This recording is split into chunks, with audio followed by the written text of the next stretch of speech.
এই ভিডিওতে থাকতেছে যে আমরা দেখব যে আপার এরিয়ার যে জিনিসগুলো আছে এগুলাকে দেখব।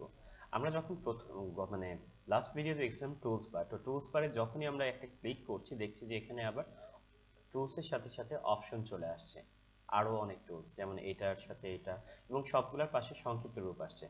সেম এখন যদি আমরা উপরের অংশটাকে দেখি তাহলে উপরে দেখতে পারবো আমরা দুইটা সেকশন আছে আপার এরিয়াতে, একটা হচ্ছে অপশন আর একটা হলো সাব মেনু। এই যে এই জিনিসগুলোকে সাব মেনু বলে। তো ধরেন অপশনের কাজ কি, আমরা যখনই এই যে ওই দিকে বলা হয় অপশন, আমরা যখনই কোনো টুলসে ক্লিক করব দেখেন সেই টুলসের সকল অপশনগুলো এখানে শো আউট করছে। আমরা এখানে ক্লিক করি, এখানে সব টুলসের অপশনগুলো শো করছে। আর দেন আমরা যদি এই যে উপরে সাব মেনু যেটা আছে এই মেনুতে ধরেন আমাদের কাছে এখন হঠাৎ করে টুলবারটা চলে গেল, তো আমরা এখান থেকে উইন্ডোতে গিয়ে এই যে এখানে দেখেন সব হিস্টোরি আছে, টুলস পেয়ে গেলাম। ঠিক আছে, আবার টুলসটাকে ক্লিক করলাম, চলে আসলো। এরকম আপনার আপার এরিয়াতে টাইপের আছে, ইমেজ আছে, এগুলো হচ্ছে সাব অপশন। এগুলো আমরা কোর্সের পরে দেখতে পারবো, মানে কোর্স চলাকালীন সময় এগুলো আমরা বুঝে যাবো।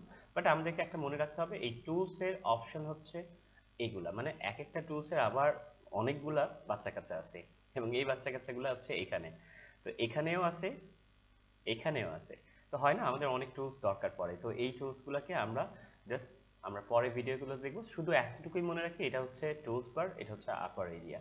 অ্যান্ড দেন এরপরে এই জিনিসটা হচ্ছে অপশন বার, টুল অপশন। প্রতিটি টুলসে দেখেন আমি যখন এটা ক্লিক করছি এখানে অপশনগুলো চেঞ্জ হয়ে যাচ্ছে। এই দেখেন ব্লার চাপ দিচ্ছি, এই দেখেন অপশন চেঞ্জ হচ্ছে।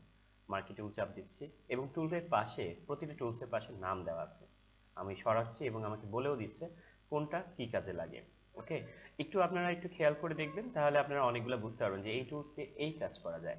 ওকে, তাহলে আমরা এই ক্লাসে শিখলাম এটার নাম হচ্ছে টুলস বক্স বা টুলস বার, আর এইগুলো হচ্ছে টুলস অপশন বার, অপশন বার বলা যায়, আর এটা হচ্ছে সাব মেনু।